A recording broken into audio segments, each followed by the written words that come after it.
The Illuminate Arts and Faith Conference in Chattanooga, Tennessee wants to help you find your tribe. Do you get way too excited about quoting Wendell Berry or C.S. Lewis in conversations with coworkers? Does your Spotify playlist include hymns, a little jazz, and a whole lot of Andrew Peterson? Join your tribe at Illuminate March 31 and April 1 for education and inspiration from speakers Russ Ramsey, Douglas McKelvey, John Hendricks, and others. Find a complete list of session topics and ticket information at southern.edu/illuminate. In 2024, I set out to meet as many poets as I could and spend an hour with each one. I got more than I bargained for, more insight, more clarity, more hope. It's proved to be one of the richest highlights of my life. 17 writers, 17 deeply human conversations that made me sit up and pay attention. Franz Kafka once said, if the book we're reading doesn't wake us up with a blow to the head, what are we reading for? A book must be the axe for the frozen sea within us. And that's what I hope this new book will do. I hope it wakes us up, my friends. I hope these conversations will be the catalyst for something to be reawakened, re-enchanted, and reinvigorated. It's called An Axe for the Frozen Sea, Conversations with Poets About What Matters Most. I'm Ben Palpin, and I hope you'll come and listen in as I spend a little time with poets like Lucy Shaw, Malcolm Guite, Dana Gioia, and Lee Young Lee. Pull up a chair at the table as we dig into what it means to write well and to live well. An Axe for the Frozen Sea is now available from Rabbit Room Press. Visit the store at rabbitroom.com, or better yet, ask about it at your favorite bookseller. And in every instance, what I'm looking for here is, A, how do I make the case? B, how do I ensure that it's interesting to people beyond me? And then how do I make sure that those two things talk to each other in such a way that at the end, a critic reading the book will say, yeah, okay, he made the case. I believe it. If I can't do those three things, I don't have a book. And so I'm basically always asking myself the question as I'm working on a chapter, as I'm working on a passage, does this fit? Is this really important? Does this work? If it doesn't, I just cut it out and I move on to the next thing. Welcome to the Habit Podcast, conversations with writers about writing. I'm Jonathan Rogers, your host. I've known Joel Miller for 9 to 20 years. It was Joel, in fact, who convinced me to write The Terrible Speed of Mercy, my biography of Flannery O'Connor, when he was an editor at Thomas Nelson. These days, Joel is product officer at Full Focus, and more to the point for our purposes, he's working on a book on the history of the book. He also runs a twice-a-week Substack newsletter called Miller's Book Review. I commend it to you. Joel is smart, well-read, and insightful, and it's always a pleasure to talk to him. Joel Miller, I'm so glad to have you on the Habit Podcast. Thanks for being here. Yeah, man. Thank you so much for having me. Miller's Book Review, your Substack, has really, it's been a remarkable, seems to me, a remarkable cultural artifact. You post twice a week, right? Usually. Yep. Usually. I know, I think in June I got 10 things from Miller's Book Review. Yeah. So that was more than twice a week. Tell me about that. I mean, what possessed you to start posting about mostly reviews, some interviews, a few just ruminations by Joel? Yeah. Well, I mean, what got me started was really in 2021, I had two impulses that kind of hit me simultaneously, like crosswinds that I couldn't stand up against. Okay. And the first was, I read an awful lot of books, but I don't retain anywhere near what I'd like to retain from those books. And so I had this idea that I would sit down and I would just be really disciplined and I would write some kind of synopsis of everything that I read. I'd gather the cool quotes, et cetera, et cetera. And then reality took over and I realized I'll never do that. I'll do it 2 times, but without any kind of accountability, life will take over and I'll run out of the impetus to continue it and I'll stop. Mm-hmm. So I needed some kind of form of public accountability. That was part of it. I thought, well, all right, if I start a newsletter in which I'm basically agreeing contractually with the audience that I will give you a book review once a week or twice a week in some cases, then yeah, I could maintain that because I'll have some, skin in the game at that point. So that was the first impetus or the first influence on me. The second influence on me was I have been in and around publishing for quite a long time. And I have tried to sell a book that I had been working on for quite a while. And one of the negatives against purchasing of that book by an agent, by an editor, was I didn't have a platform, which truthfully is a stupid mistake on my part to make because I know this. I have turned down countless books because the author didn't have enough of a platform. Yeah. And so I said, I somehow have to start building an email list or I'll never get anywhere with this. And so I thought I could do both. I could create a Substack Substack newsletter that will enable me to kind of have a public forum to share books and have this kind of accountability side where I am like on the hook to deliver. And at the same time I'm on the hook to deliver, I can be building this email list. So I'll kill two birds with one stone. Yeah. And that's kind of how it got going. Yeah. Yeah. Tell me about that, that accountability is, you use the word contractually obligated, which you're not contractually obligated. No, it's a very soft contract. Right. Yeah. I remember when I started the Habit Weekly in 2018, I think it was. Yeah, 2018. Just thinking I was crazy for taking on a deadline, a weekly deadline, and I really found it very energizing. Yeah. And the fact that I wasn't getting paid for it was important to me. Because whenever I had when I had an actual contract for a book, for whatever reason, the financial reimbursement was not especially motivating unless I was really, really hard up. Yeah. But my feeling was, well, this is transactional, and therefore, if I don't deliver on time, they don't have to pay me on time, and everybody's still relatively even. I mean, some sort of strange thing. Well, firsthand that I don't always hit those deadlines, right? The Flannery O'Connor book, which you acquired. Yeah. I was real late on that book. You probably don't remember because you have had lots of late books. But there's something about writing for an audience that's just expecting it. I know it's not in a genuine sense an act of friendship, but it's something more like friendship than a contract. Yeah, I agree with that. I haven't missed a Tuesday ever. Yeah. I was late 4 hours one day. That's the latest I've ever been. I sent it out at 10 a.m. instead of 6 a.m. I missed one Saturday and ended up filing on Sunday. So far, that was, gut wrenching to do. I survived it. The readers did too. But I totally get that. You don't want to disappoint them. Yeah. And it's really funny, but like that responsibility to maintain the schedule almost matters to me as much as like not disappointing my kids. Like I'm going to be there and I'm going to file and I'm going to, like the need to file by a certain date. You talked about it being energizing. It's so focusing because like when I was just blogging randomly in the past, when there's no impetus, there's no deadline, there's no onus on me to actually deliver anything, I can just fart around with my thoughts for as long as I want. They don't have to take shape into anything. They don't have to materialize in any particular way. But if I'm on the hook to deliver something by Saturday morning at 6 a.m. when you open your inbox, whenever that is that day for you, I have to have something. And so I'm, usually well in advance of that. I have thought through exactly what I'm going to deliver that day. And I'm structuring my time and my attention so that I can figure out how to get the words written so I can deliver it. Yeah.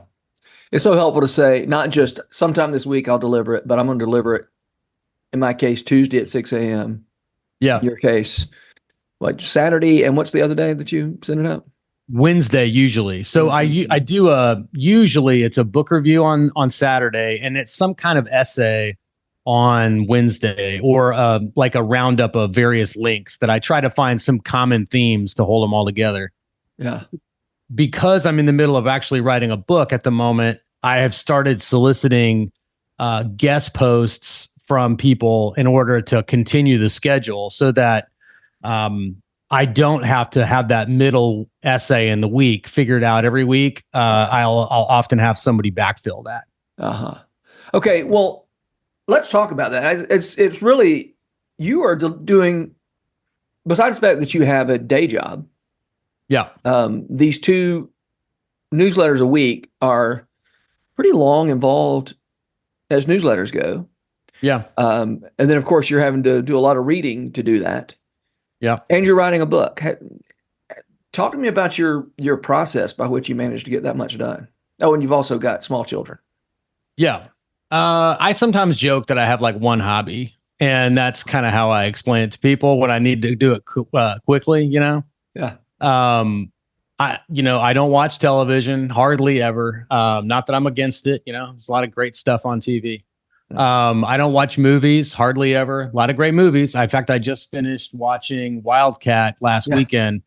But the whole time I'm watching Wildcat, I'm thinking I could have knocked out probably 300, 400, 500 words on my book if I had, So there's trade-offs, and it's the trade-offs that I keep in mind. So I walk every day, and I listen to audiobooks or podcasts when I walk, and I try to listen to more audiobooks than podcasts. And then on top of that, I just make sure that I save time top and bottom of every day to read and write. And so I probably write every day of the week. Rarely do I take a day off unless I'm just exhausted or something like that, which happens every now and then with work, where the cumulative effect or the cumulative drain is just enough that I need a real break. That's when I'll watch a movie.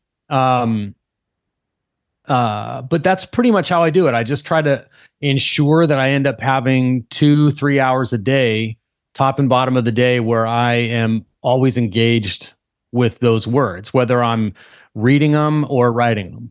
Yeah. You commented earlier that you were finding you were reading a lot but not retaining it. Has this project of the Substack newsletter done its work on you and helping you retain? It's funny because that is one of the reasons I started it, and I don't know that it has. The truth is I forget so much. But what's great about it is I can go back and read the review that I wrote, and I can re-access. I can re-access so much of the thought patterns I had when I read it. So, like, for instance, I read The Color Purple earlier this year, and I was just thinking about banned books recently because I just finished reading for the first time. I don't know how I got to, I'm like 48 years old, and I just finally read Slaughterhouse-Five. Okay. So Kurt Vonnegut's 1969 novel, hugely popular when it came out. It's been hugely popular ever since. High school students particularly, but freshmen, college students read that book by the hundreds of thousands. Like basically every year that book has sold an obscene number of books units, and I just skipped it. I never got it. So I finally sat down and read it. I thought it was wonderful in all sorts of ways. And as I was sitting down thinking about what I was going to write for the review, when I review a classic, I'll often try to tell some of the backstory on how it came to be or what its impact was culturally.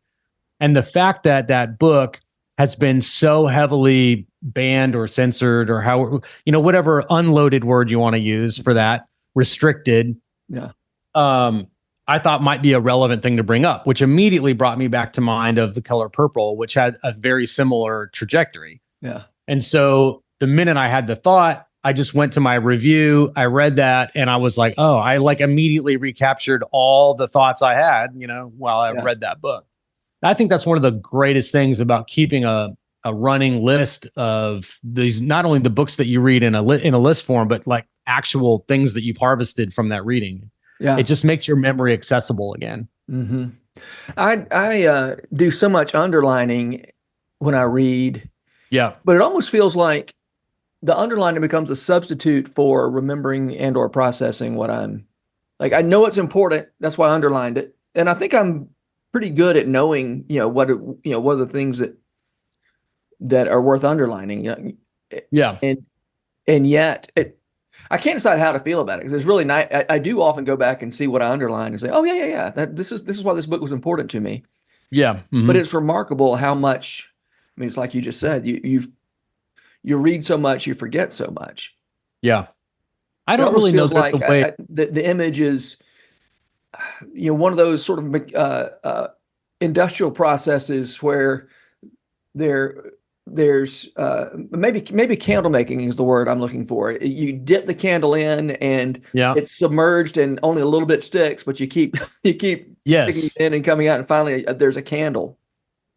I don't know that there's any way around that. I mean, the mind is just porous and you're going to lose a lot, So I think it's fine. I think that's just like recognizing our limitations as humans.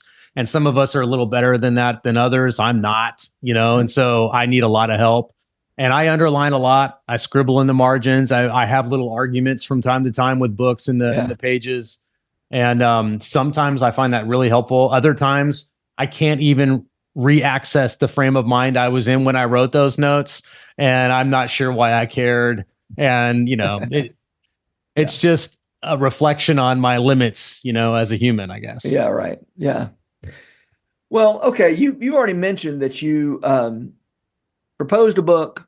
That book earlier this year was accepted for publication by a publisher.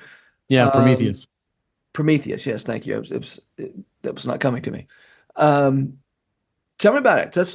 I want to hear about the book itself, but also the process by which you kind of worked on that proposal to where it was a publisher wanted to accept it. Yeah, this is like one of those funny things because I was in the publishing business for, I don't know, 12, 13, 14 years, depending on how you count the dates, the start dates and the in-betweens. And on top of that, I've been around it, working in and around it ever since, with clients or even my direct work right now where we're interacting with publishers. And I thought for sure when I had this original idea, now this is over a decade ago, that this would be a cinch to sell. I had a great idea. Ended up being much different than the final book I ended up selling. So I'll backtrack and just give you kind of the quick story. I started to think about individualism, Western individualism, as a concept that I wanted to explore in, I don't know, 2010, 2011, somewhere in there. And I had really nailed what I thought was a provocative and supportable thesis that really wasn't being covered by other people in any way yet, not in the way I wanted to do it. And I spent a long time reading, making a lot of notes, working, drafting. I finally came up with a few chapters I thought were really solid. I put a proposal together. I shopped it. My agent shopped it for me. And we got rejection after rejection after rejection after rejection. Just like I lost count at some point after how many, it was more than 20. Yeah. And that was highly demoralizing. I do know, when you get your first rejection, it's like, well, the editor didn't get it, and then you get the second one. It's like, well, that editor didn't get it either. And then you get your third, fourth, and then 20th, and you're like, there must be something wrong with this book, Yeah. So one gift in the middle of that, though, was a couple editors wrote back, and I had this one chapter in that book that dealt with the history of books, particularly around the Renaissance and Reformation. So that was the time slice that it was looking at. And these two editors both said, that looks really interesting. I'd like to see more on that. And I thought, oh, well, that's awesome. I mean, I could write a whole book on that. Easy peasy. So Andrew, my agent, asked me, like, could you work on that? Could you come up with something like that? And I said, yeah, it would probably take me about a year. 9 years later, I had it. So it took forever to really land on what was the book, because every time I thought I had it nailed down, I would get into it, I would work on it, and I would just realize the insufficiency of what I knew. I'd realize the lack of research that I had done. I realized as new books were being published that were saying the things I thought I wanted to say, that, like my book was unnecessary. But the more I worked on it and the more I chipped away at it, the more a really distinct point of view was coming together. And as I was in my mind now responding to these new books coming out, I was like, no, it's still different than that. This is really what I'm trying to say. And so the process of differentiation and creating just a more specific message for the book was really coming together. The research was coming together. Everything was finally kind of gelling. And it took till 2019 or so until I really had it. And then, then the challenge is, okay, but I've got an infant at that point, and I've got a full-time job, and I've got, all these other things, including 4 other kids on top of my infant. And so it was really difficult to make progress, but I would slowly work on it throughout the year, 2019, 2020, 21, et cetera. And then that's when like 2022 hits, and I'm like, I want to start going on this in earnest. And then I'm like, but I can't because I don't have a platform. That's why I got to start the newsletter, et cetera. Of course, maintaining the newsletter means there's no way I can work on this book at the level I want to work on it. So I still kind of end up slow walking that process, but I'm still making progress on it. And then it finally gels in, say, the end of 2023. I'm like, I'm gonna make this thing happen this year. I made it a goal. I'm gonna do it. So this year being 24. 24. Yeah. So I talked to a friend who's really into, who's in the book business, Jeff Goins. He's a ghostwriter and he runs a firm that handles a lot of this for people. He offered to look at my proposal and, just flagged all kinds of stuff that was wrong with it. And I'm a professional editor. I mean, I've read 500 book proposals or so, I know what a good book proposal looks like, unless it's my own, in which case I really needed somebody else to look at it, even beyond my agent. And so Jeff looked at it, he critiqued it. I worked on it some more, and I finally had something that was ready to go. And with all the sample chapters and the whole thing, we sent it out to market, and we got a good response finally. And so, like I got a contract, and then it was like, okay, now I got to figure out how to not only maintain this newsletter, but now I got to carve out the time to write this book. And that's been a challenge, but I think I've got it more or less figured out. I'm making progress. I've got just 5 chapters left to go, and I got 5 months to do it. So based on my trajectory, I should hit my deadline. Yeah. So we'll see. Fingers crossed. That's fingers crossed. Can you say anything more specific or anything more about the kind of things Jeff Goins identified in your proposal that needed? I mean, is there anything generalizable about that? Yeah, totally. One thing that really stood out was, and this is like one of those things that maybe as a writer, and as an editor, I knew, it's just like I couldn't connect the dots for myself, which was a table of contents is like a marketing device. And unless those titles are really catchy, unless the argument is just super obvious from the table of contents, you're going to have a hard time connecting the dots for an editor who really only has maybe 10 minutes that he's going to give your proposal, best case scenario. If he likes it, he'll read it or she'll read it. But if they're just wading in, you may get 3 minutes. And so something has to catch their eye. And when I was an acquisitions editor, I would get maybe 20 or 25 proposals a month. And before Pubboard, I would scan through them all and make the determination, I'm taking this one, I'm not taking this one, to the rest of the group to see what they think. But I would, make the determination based on just how interesting is this concept, and then of course how big is this author. And if you don't do the work of making that content interesting to somebody other than you're not going to get it anywhere. And I was doing that to myself. So having Jeff read it from that lens really helped pull that out. And he found several other things in the concept where maybe I wasn't selling the main point well enough. And he just helped me dial in the proposal. Yeah. I think every writer needs to go to at least one editor's office and just see the stacks and stacks and stacks of manuscripts. Just see the visual of how many manuscripts these people have to get through. I think it would be very life-changing for writers. But I remember being frustrated with an editor one time, and then I went to his office and I saw what he was up against. Just it must have been, the stacks added together would have to be 10 feet tall. Yeah, and absolutely. I thought, oh, well, thank you for giving me any attention at all. Yeah. And that's not counting the digital stacks in his inbox and all that, Yeah, I guess this was before there were so many digital things. Yeah. It's funny to me, being on the editorial side and then talking to people outside of the business, when you hear derogatory statements made about gatekeepers and language like this that indicates that they just don't want to let people in. They're fighting, to keep good messages out because they really have these agendas. You're like, I get where you're coming from, but you're completely off base. If you sat in those seats, you'd understand the dynamic. There's so much stuff out there coming at an editor. It is like a tidal wave. It's a tsunami of submissions that's happening over the course of a year. And they are looking from the perspective of a budget number that they have to hit or an acquisitions target that they have to hit.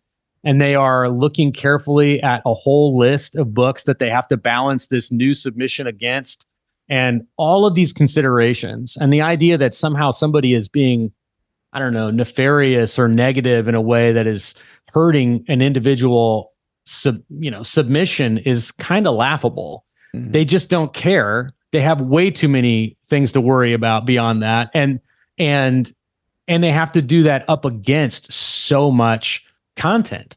So it's the truth is I worked with a woman who reminded me once of a quote from Al Regnery, Henry Regnery's son, the guy who founded Regnery Publishing. Mm-hmm.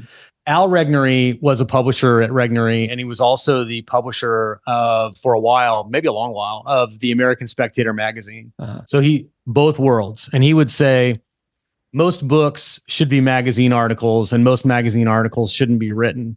And he was trying to capture, what is this challenge? There's just so much stuff out there, and a lot of it's not that great. And so the real challenge for an editor is, how do you elevate the stuff that's truly good against just all the other stuff that's okay? And that's a really incredibly difficult challenge. Yeah.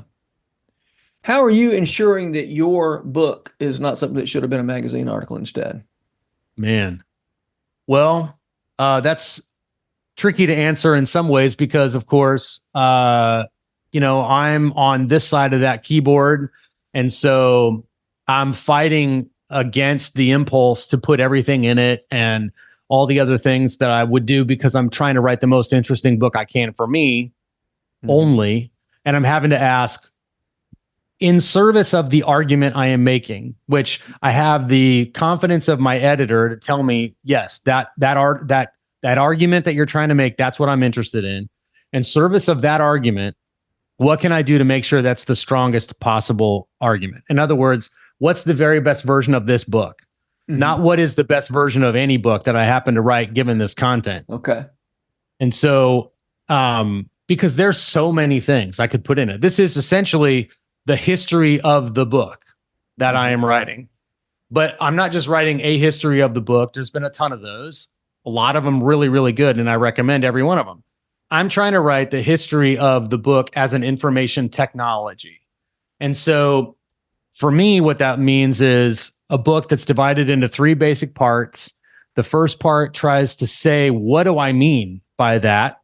And how would I see it historically? So looking at the rise of the book as a technology and how it began infiltrating civilization, being used to perpetuate civilization. How did that happen? along with trying to do that with the most entertaining case studies I can find. Because you could imagine somebody writing that book and nobody reading it. So I'm trying to say, this is all true and it's super interesting. And so I'm trying to do that, telling interesting stories, in some cases funny stories, stories that make it really apparent how dependent civilization is on this technology as a foundational thing. Then I move into part two, and in part two, I'm trying to say, okay, well, how did it get from this early stage where this technology was first being experimented with, created, developed, and all of that, to something that has become ubiquitous? Like that, it's not a fait accompli that would happen. You know, you can imagine all kinds of technologies that never take off. Why did this one take off? And then how did it, take off? And then what was the impact? Well, the final part of the book, What is the Impact, looks at the specific things the book as a tool enabled civilization to do. And so I've had to select what I think are the best case studies to demonstrate that. And in every instance, what I'm looking for here is, A, how do I make the case? B, how do I ensure that it's interesting to people beyond me? And then how do I make sure that those two things talk to each other in such a way that at the end, a critic reading the book will say, yeah, okay, he made the case. I believe it. If I can't do those three things, I don't have a book. And so I'm basically always asking myself the question as I'm working on a chapter, as I'm working on a passage, does this fit? Is this really important? Does this work? If it doesn't, I just cut it out and I move on to the next thing. So you talk about the difference between writing, well, you didn't use the word self-indulgent, but in essence, self-indulgently, I'm interested in this. Yeah. What kind of things are you interested in that you think your reader wouldn't be interested in? And what makes you think the reader is interested in it if it's not what you're most interested in? Yeah, the only thing going in this book are things that I find interesting. Yeah. So that's one thing. I'm not going to spend any time developing material for a chapter that I don't think is winning. So I have to be convinced, first of all. Sure. But I find so much of the ancillary, and I mean ancillary in terms of this particular argument, so much ancillary material from the history of the book to be completely fascinating. That's why I thought that this would be a good idea for a book to begin with. I'd been kind of marinating in this content, marinating in this literature for so long that I knew I had a brilliant idea in here somewhere if I could just find the right argument, if I could just find the right way to talk about it.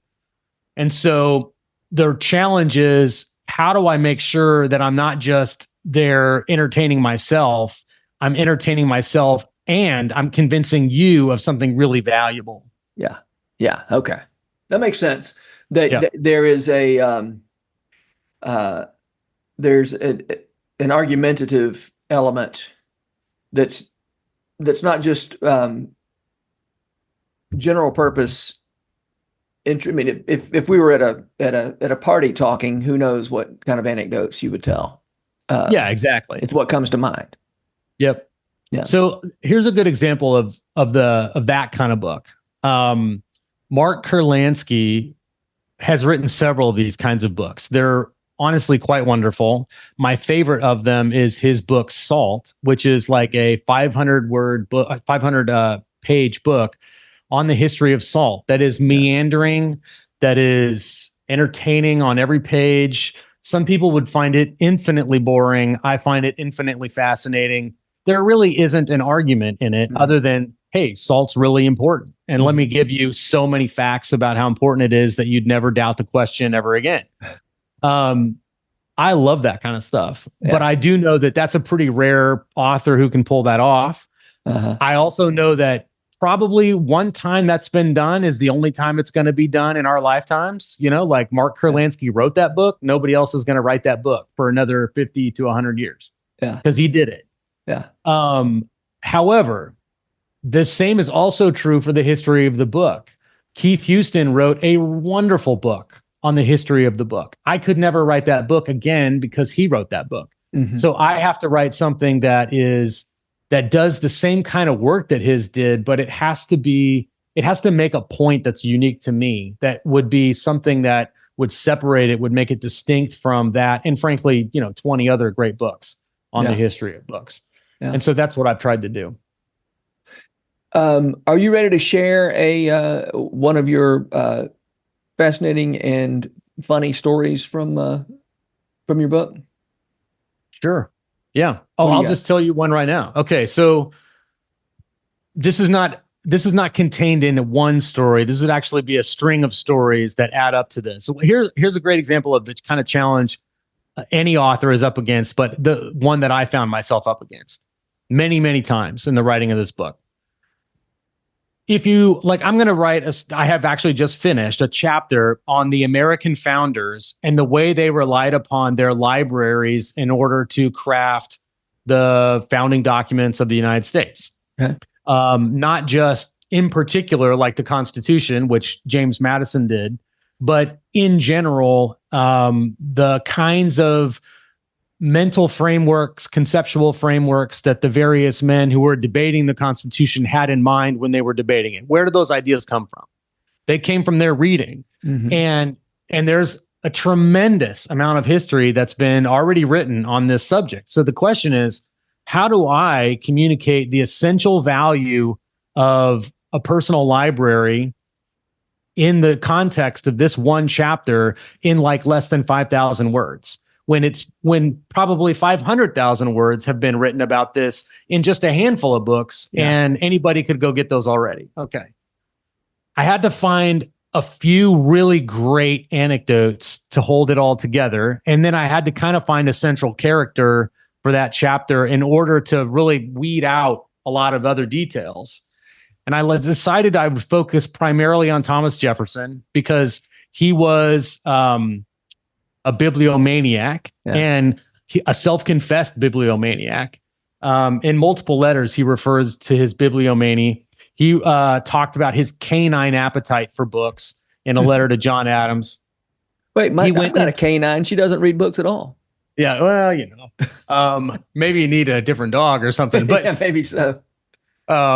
He was just book hungry, and he wasn't just book hungry like just a collector. He used those books. And so what I did was I started gathering the various data points on Thomas Jefferson's use of books and then putting it together with other examples from that time period in such a way that I could have a narrative that came back to Jefferson enough that it told the overall story, but it gave somebody one character to really focus on heavily with a couple supporting casts. So the supporting cast in this chapter would be James Madison, for instance. James Madison loaned Jefferson money to buy books, and Jefferson was such a book nut that he went into piles of debt to pay for books. When he was in Paris for 5 years as the ambassador there, he bought about 1,800 books just for himself. Wow. He bought dozens and dozens for Madison while he was there and mailed them, or didn't mail them, sorry. He literally shipped them to Madison in 2 trunks. And Madison used those very books in the constitutional arguments around the creation of the federal constitution, because he gets these books from Jefferson, which they wrote letters about. These are great letters where Jefferson is saying, hey, I'm looking for books for you. And Madison is writing him back saying, hey, when are they coming? I'm looking forward to these books. They're not here yet. And Jefferson's like, I'm trying, they'll be there soon. Just wait, and finally he gets them there and there's 2 full trunks full of books.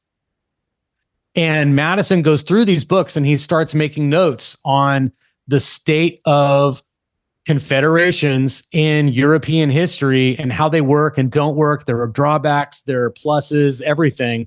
He compiles 40 pages of notes, and these 40 pages of notes live with him throughout the Constitutional Convention debates.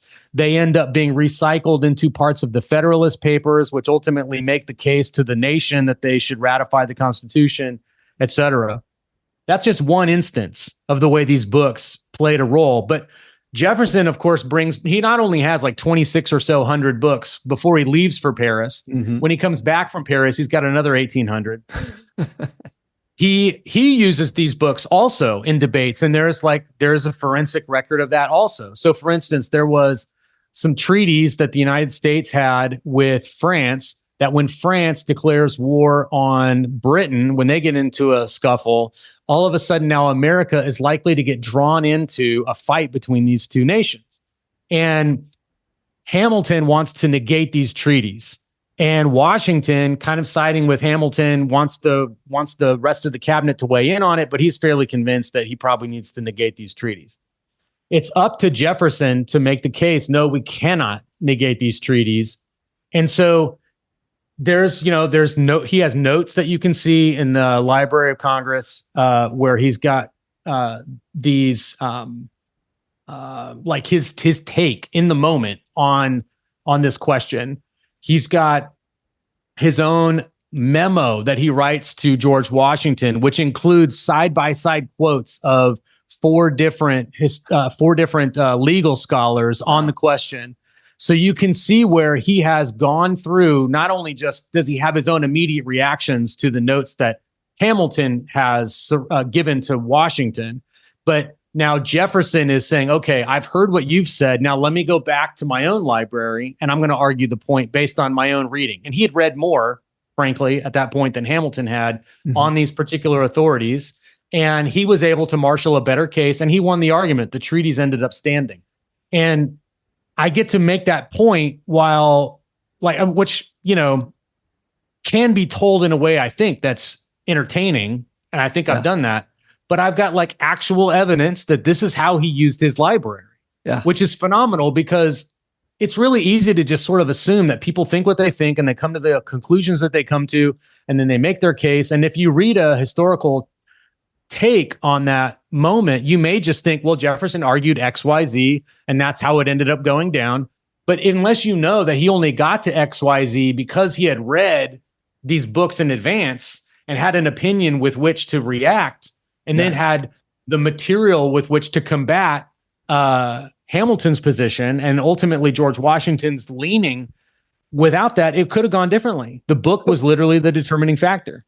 The book. Okay, so that's what I want to try to get clear on.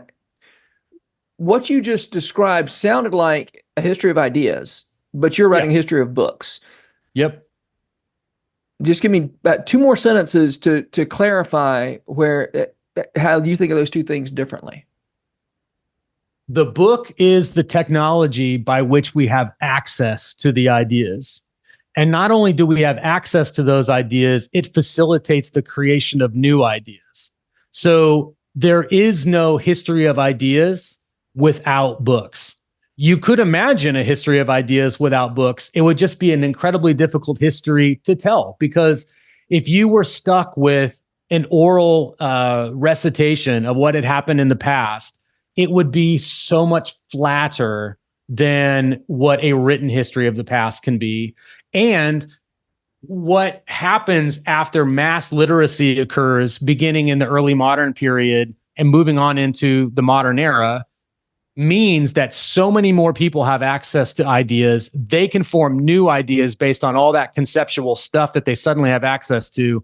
Yeah. And it's a feedback loop that just perpetuates to the point that now those poor editors have too many books to process. But But that's what happens. Like, without the ability to communicate these ideas, not only to access them and read them. So a book is not just a vessel for information. It's also the spur to new information. Yeah. And that dynamic is only possible because of a technology that we take utterly for granted. Yeah. Love it. Although I will say, like, when I see an article on, Flannery O'Connor's library. We've cataloged Flannery O'Connor's library, therefore we know, where she got certain ideas from. If you were to catalog my library and then say, what you've cataloged is the books that I have for various reasons, doesn't mean I've read them or processed the ideas. Yeah. I used to have a collection of public statements made by Osama bin Laden. Verso, Verso is a wonderful leftist publisher that publishes all kinds of very hardcore leftist stuff, hence the name Verso. If you're into the making of books, the recto is the right-hand side of the page, the verso is the left-hand side of the page. Very clever name for put that together. Yeah. They had this please strike that from the record. They had this Osama bin Laden speaks kind of collection where they took his various pronouncements and published them as a book. That sat in my library for a decade. I finally ultimately decided I didn't really have any use for it, and I ended up letting it go. But if somebody walked into my library and just looked at that by itself and said, "Oh my gosh, what does this guy think?" I mean, it's conjecture every time we look at somebody's library and decide what they think based on what they see. Yeah. All right, Joel, we got to wrap this thing up. I have 60 more questions, but I'm going to have you on this podcast again when the book comes out. So, so we'll pick this back up then. But I do want to ask the question I typically ask: who are the writers who make you want to write? What gets you sitting down and writing? Oh man, what do you read that makes you do that? Answering this question is challenging because there's so many that make me want to write. If you look at just the kind of book that I am currently writing, the kind of author I would say inspires me is somebody like Steven Johnson. If you look at not only the history of ideas, but the history of different technologies and kind of how they play out in society, he's a fantastic author for that. And has written, for instance, a really wonderful book on the history of the rise of both anarchism and the rise of the modern police detective based on the explosive combination of those two ingredients called The Infernal Machine. It's a wonderful, fascinating book. I highly recommend it. Okay. So authors like that. However, I find more and more and more, and by that I mean really since the last 2 years, if I could somehow just read classic fiction, I probably would just read classic fiction. And, before the show got started, we were talking about Charles Portis. Yeah. I love Charles Portis. I love so many authors from the middle 20th century American kind of world. But I love people beyond that too. I just love great fiction more than anything. So that's what I really love. Well, Joel Miller, thanks so much for being here. It's always such a pleasure to talk. And I'm looking forward to talking when this book comes out. Yeah, thank you so much for having me.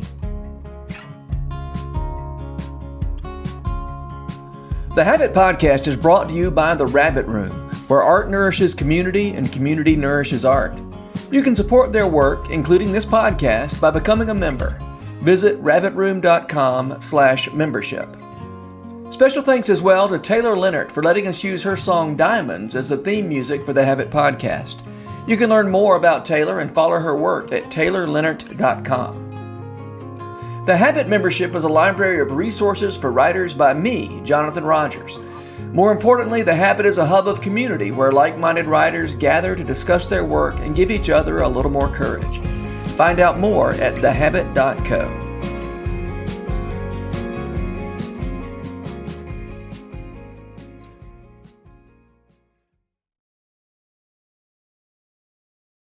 If you've enjoyed this podcast episode, consider joining the Rabbit Room membership. Your membership helps sustain this community, funding everything from publishing and podcasts and theater productions to events and programs that support artists who create with a Christ-centered vision. We'd love to have you on board. Learn more at rabbitroom.com/member.